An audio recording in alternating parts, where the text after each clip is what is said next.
Hey everybody, what is up? It's your good friends Brian McGill and Corey Camp back at you with another What's Up Wednesday. Spring is in the air, Corey. You know how I know? I killed my first fly today. I cut him with a cutter. You got the good stuff. I know because everyone's sneezing. I swear I just heard my husband sneeze from the living room down in the basement. So pollen is out. I got my gazebo up and my little outdoor oasis that I've been working from every day. It's not raining, but spring is here. That's for sure. We're sneezing here at the camp house. So, well, the pollen is running wild, and so are the bumblebees. So watch out, you kids. Those bumblebees will get you good. So, yep. A lot has been happening. Even though we're all still working from home, Corey, we got a lot of our customers are excited about planning for next school year. We've got some webinars coming up. Do we want to tell folks? Well, so something really exciting coming up here in the month of May is how virtual coaching with video is helping remake the way teachers learn at work. And we're doing this webinar with Justin Bader of the Principal Center and a campus team from Trinity Christian Academy. Their principal, Kevin Brown, he was a principal that saw that he needed more resources to develop a couple of lead teachers into coaches, and then also help some teachers find another gear. And since he's really spread out as a principal and he wanted folks to be able to have this authentic coaching program, he reached out to our virtual coaching folks about last year, and he's been a customer for us for about 2 years. So we're excited about the testimonies and the discussion that the Christian Academy, the Trinity Christian Academy team is going to have with Justin Bader. Let's see, the webinar coming up is going to be May. Hold on, folks. I believe it's going to be May. I'm glad you're looking that up because I don't know when it's going to be. Oh, here, I've got the date. May 12th. May 12th, 5 o'clock Eastern, 4 o'clock Central. So folks, mark your calendars. We'll put a link in the webinar, or in the chat, for you to sign up for that. What you got cooking, Corey? I'm still working on recording today. The rest of my day will be doing a couple of meetings, and then I'm recording the content for our new blended professional learning course that we're working on. So I'm pretty excited. I've had a lot of conversation with schools and institutions who are thinking, now that they've got some remote learning skills under their belts, and thinking about the possibilities of maybe once we reopen, if we have to close again, how can they ensure that their professional learning, the learning for their teachers, keeps going? And so blended professional learning has been a big part of conversation, and even remote blended learning, synchronous and asynchronous. So I'm excited to get those recorded and start working with our video editor to get those ready. So we'll start leaking out some previews of some of the activities and some of the videos. And hopefully that course will be ready to launch in a couple of weeks. So that's what I've been working on. Awesome. I got a couple announcements for new Sydney subscribers and folks that are subscribers of this year. If you're a subscriber for this year, Jenny Salford is likely scheduling your customer success manager is likely scheduling your end of year review. So keep your eyes open for an email from her to schedule that. And you're going to get a nice engagement report. You're going to work on your goals for next year, things of that nature, any transition and changes to your accounts. We've also have some new features we want to make you aware of. So make sure you do schedule your end of year review. If you're considering subscribing to Sydney next year, make sure you're connecting with your account executives to get, making sure you got the numbers right. Make sure that you've got if you need to go through the technology approval process in your district. We're wrapping in our technology folks with your technology folks, and we're also getting a lot of that paperwork filled out. So some of the administrative things we can get worked out for you in the month of May. So just kind of want to keep those two things in for you. But we've got a lot of those ideas go into implementing SIBME, that customer success journey, and your account executives helping you with the adoption process. We've got some special guests today from the Impact Leading. Our friends Stephen Carney and Janice Pizzuto from Corey. I'm sorry, my tongue is messed up. That's all right. That's all right. Yeah, Impact Learning and Leading Group, Stephen Carney and Janice Pizzuto. So welcome, Stephen and Janice. Welcome the Impact Learning and Leading Group. There you go. Hi, thank you. Good to be here. Welcome to Brian. Welcome to our What's Up Wednesday show. Stephen, we've been good friends for a couple of years since your time as a turnaround principal, and you've been a SIBME subscriber for a while. And Janice, welcome to the party. We're so excited to connect with you. Talk to us a little bit about your organization and how you're helping educators. Well, Janice and I met, actually we've known each other for quite some time. Janice and I both worked for Learning Forward. We were actually coaches, national coaches for Learning School Alliance. This was, I don't know, Janice, 10 years ago? 10 or more. Now it's and during our time working together, we were like, man, someday it'd just be great to do some additional work together. And I was the president of Learning Forward Washington. She is the president of Learning Forward Oregon.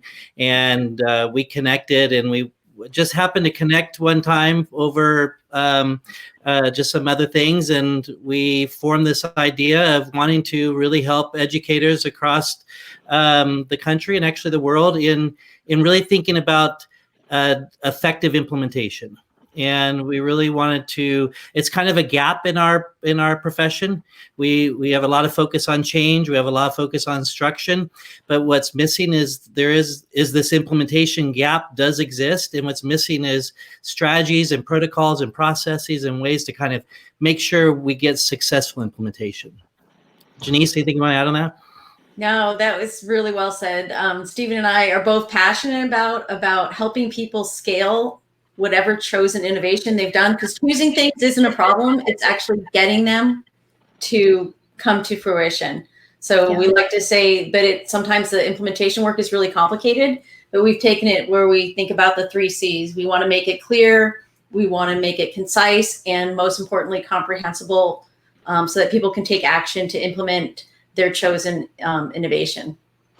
And I think that's what I've really liked about working with y'all as a former field engineer, and somebody that's helping folks adopt here at SIBME.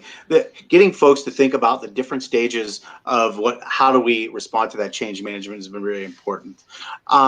Corey, what are your thoughts? Yeah, no, I would totally agree. And since leaving the classroom and moving into training and consulting, it was always that implementation piece that was the hardest. How do I go from introducing this new tool or idea or even a protocol to making it part of our daily or ongoing activities so it can have an impact? And so I love that about your group and kind of what you're focused on. So yeah, one of our mantras is we want to move from hoping it happens to making it happen. Yeah, and that's a hard thing.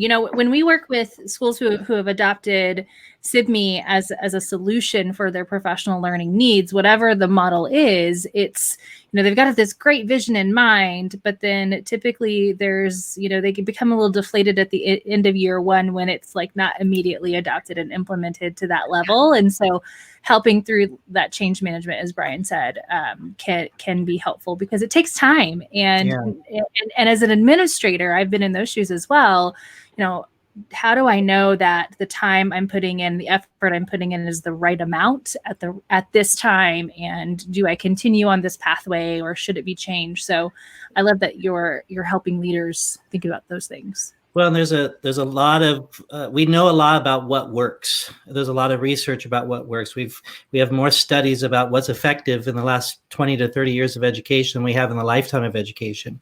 But what we really struggle with is how to take from what works and move that to effective implementation. So it's not just a matter of adopting in it and hoping it happens. It's really thinking about, how do I get the same or similar results that the innovation or the evidence-based practice was intended to get. Right. And it's those implementation efforts, and how do you do that well as a system and as a leader and as implementers to get the results that those practices promise. I love it. Well, so let's just jump into our first question, or second question rather. Talk to us a little bit about how you got started.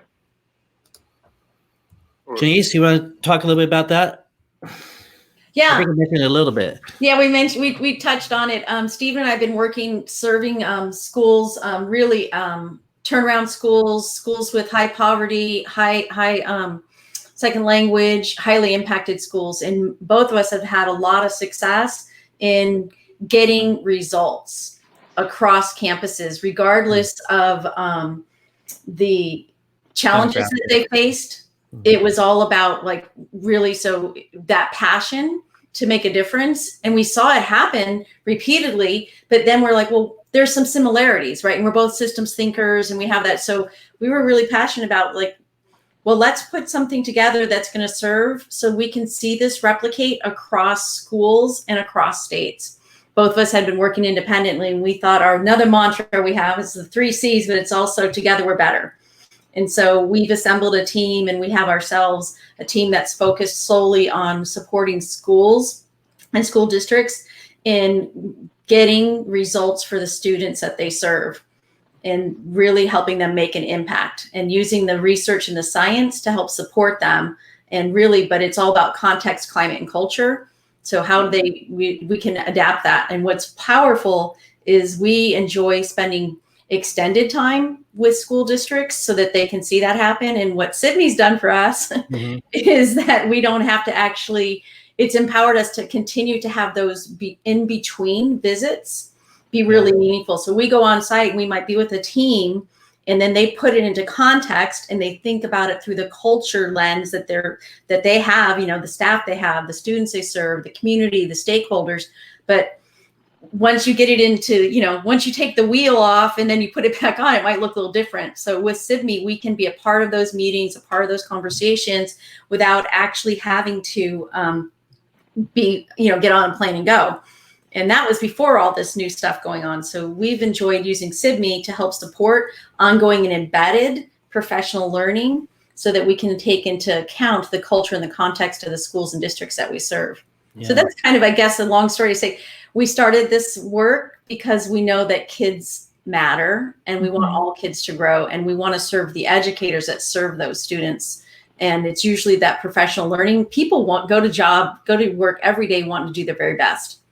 And sometimes we don't give them the tools. So what we feel like our team works really hard to take the time to help provide that ongoing embedded learning for the students and the adults.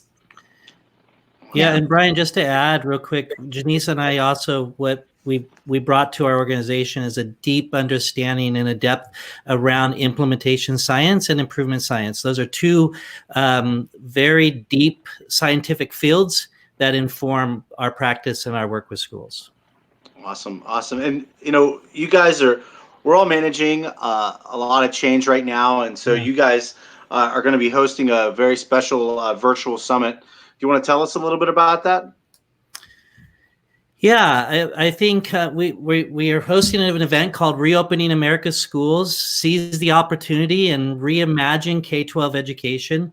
It started from when this whole pandemic took place and schools started to close. Janice and I decided to take a different road as organizations and consultant groups and as support providers.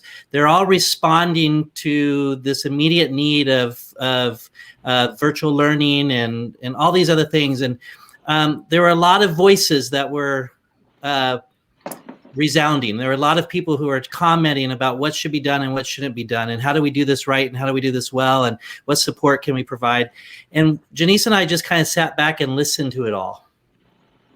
And we just didn't want to add more to it, because a lot of people were reading and listening to a lot.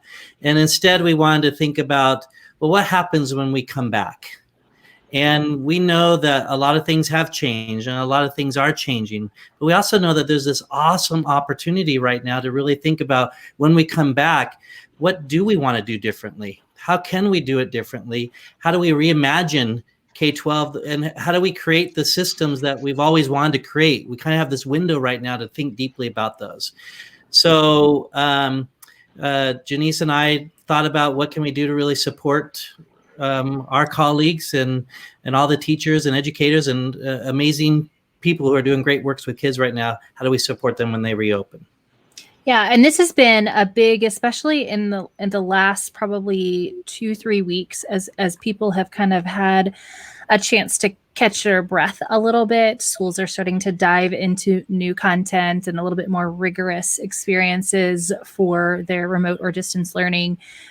A lot of leaders are having these conversations with us, and in our own networks, we're having these conversations with others of, so how do we take what we've learned from this unprecedented closure of schools and take the good out of that? Where's that? And as a person who is a fan of blended learning, always have been, I prefer blended virtual coaching and blended PD. And I'm really excited that I think that this has forced the tipping point, right, into that acquisition and getting some of those skills around some really great practices that technology can provide. How do we carry the great stuff forward with us and keep ourselves prepared for the next time that this may need to happen? So I think this is great. I'm registered already, and I'm super excited. So we believe, there's the out of crisis can come opportunity, right? It's danger and opportunity. And one of the other things I just wanted to emphasize is that our hearts were breaking for the educators. We say it on the front lines, right? If you think about principals and teachers and those support staff, it's heart work. They're intimately involved with their students' lives and their families' lives. And we're all about serving our first responders, healthcare workers, and the first responders. But one of the things we saw missing was, how can we serve educators? So I want to really emphasize, this is a service that we're providing for free to all the educators all across the USA and beyond, because they deserve this attention and support, because they are intimately involved in a really emotional situation right now. And we want them to feel empowered and uplifted so that they can seize that opportunity and feel like they have support. So we were able to garner some amazing thought leaders. We reached out to one or two, and now the response has been phenomenal. The lineup that we have is astounding. I mean, you don't get it at a conference because you might get a keynote or two, but these people are donating their time. And this is just a service that we believe educators across America deserve. I think, Janice, thanks for reiterating that. It really is a service, and none of us are getting anything from it other than just we want to give back to our profession and give back to the hardworking educators who have had to go through this and figure out what does teaching look like now. Yeah. And so tell us a little bit about what can attendees like me get from coming to the summit. Who should we expect to see or hear from, and how can they register? Tell us all the good stuff. So what we've asked our thought leaders to do is, our thought leaders are going to provide you guys, anybody who's attending, with what are the top 3 to 5 things that they see are critical movements in reopening schools, right? And we're, of course, we're focused on implementation, but we want them to implement it well. So helping people to think through what moves, what should we maybe let go of, right? And then what do we want to commit to, and how do we commit to it really, really well? So you're going to hear from people like Dr. Anthony Muhammad, Dr. Billy Snow, Dr. Angela Perry, Dr. Kent McIntosh, Jay Westover, and Jennifer Abrams, and they're going to give their top recommendations for reopening schools and how you might rethink and seize the opportunity to do our very best. And wait till you hear their description of what they're offering. It's Oh my gosh, the session unbelievable. And just so you know, the people right there on the screen, they cover equity, turnaround school, literacy, PBIS, leadership, communication. We also have Dr. Anita Archer, Courtney and Chris Stakos, Jim Knight, Ken O'Connor, Zaretta Hammond, and they cover things like effective instruction, trauma-sensitive MTSS, instructional coaching, cultural responsive teaching in the brain, grading. How do we even look at grading differently? Right. And we also have Dr. Keith Myatt and Amy Jablonski and Scott Drew and Holly Pearson. And they cover more. Things like culture, and more. And they cover things like culture proficiency. Scott Drew is National Principal of the Year. Dr. Keith Myatt, he wrote a book with the Lindsays covering cultural proficiency. So what does this look like when we come back to our school and our cultural work and our equity work as well? So we're covering the gamut right now. And they are all volunteering their time and their presentations. And they're also going to be available for, I think Jenny said it, a few minutes, about 15 minutes for question and answer as well. Yeah. I love it. We wanted to make sure to cover all the key areas. And we're able to get this great lineup. Like I said, people have been resoundingly positive. Yeah. It's power. It's going to be powerful and an amazing learning opportunity. And again, it's virtual, so we'll be able to attend from the comfort of our own homes. So I think everybody will appreciate that as well. Real quick, what dates are? Oh, great.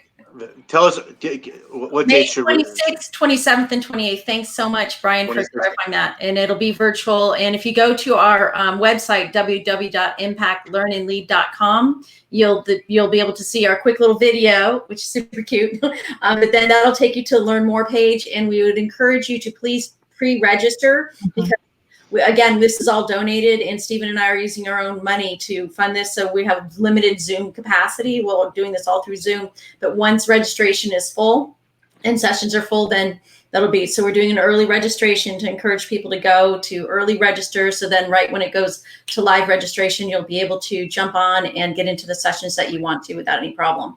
Yeah, and we'll put that link in the chat below as well. So.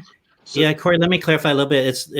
If they go right now to the website, what they're doing is they're signing up to get early access to registration. So they're not registering at that point for the different sessions. They're just getting part of the list that we'll send out as soon as registration is available. They'll be the first to be contacted. The VIP list. Yeah. And I got on the VIP list early this week and immediately got an email in my inbox saying, expect your access soon to registration. So I'm glad that you clarified that. So definitely go in there and get on the list. Yeah. And there's already quite a few hundred that are on the list.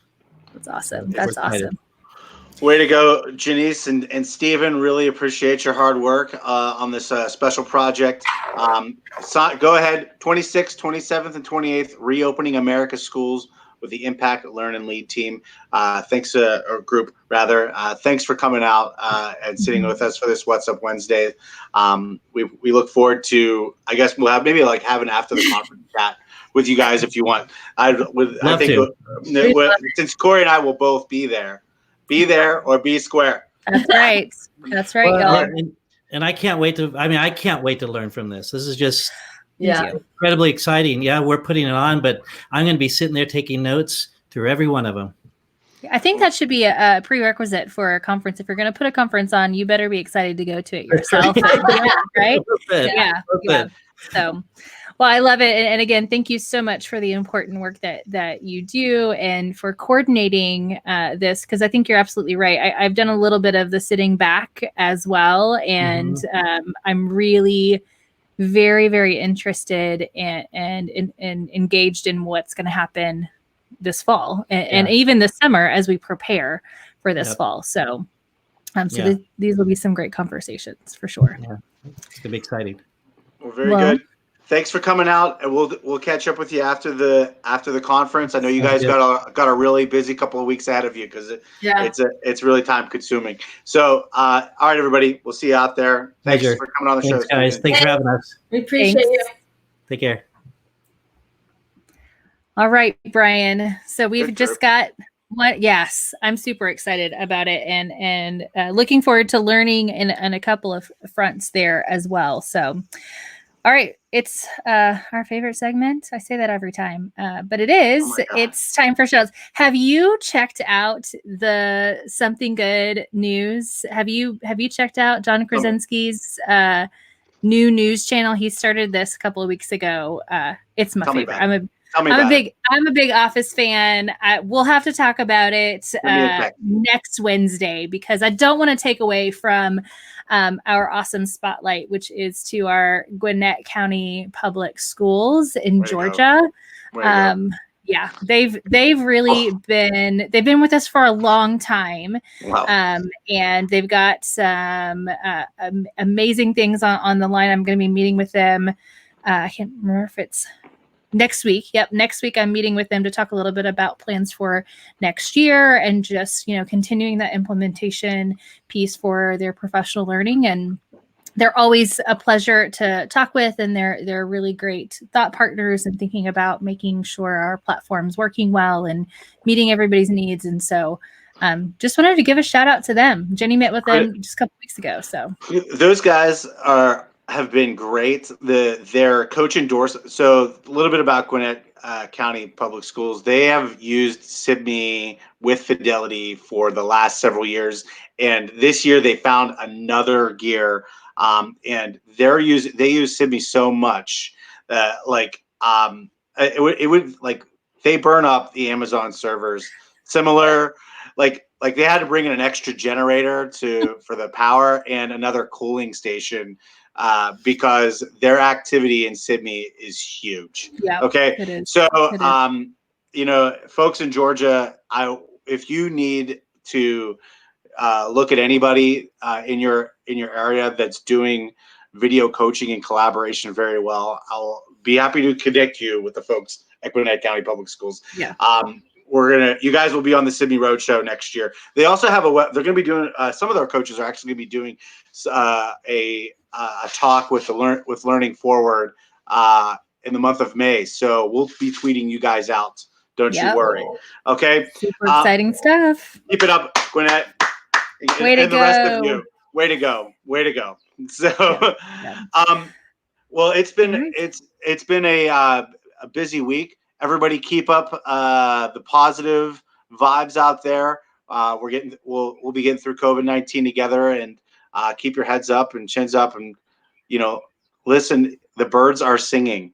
They are. Yeah, you're gonna see and hear me out here a lot, and those birds get a little bit loud, and the chickens get loud too. I'm just saying, they're in that awkward adolescent chicken stage right now, and I'll have to get them on the show one day if I can keep them still long enough. We'll see.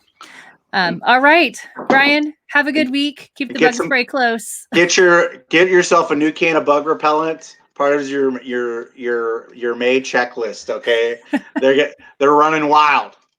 All right, y'all. Have a great day.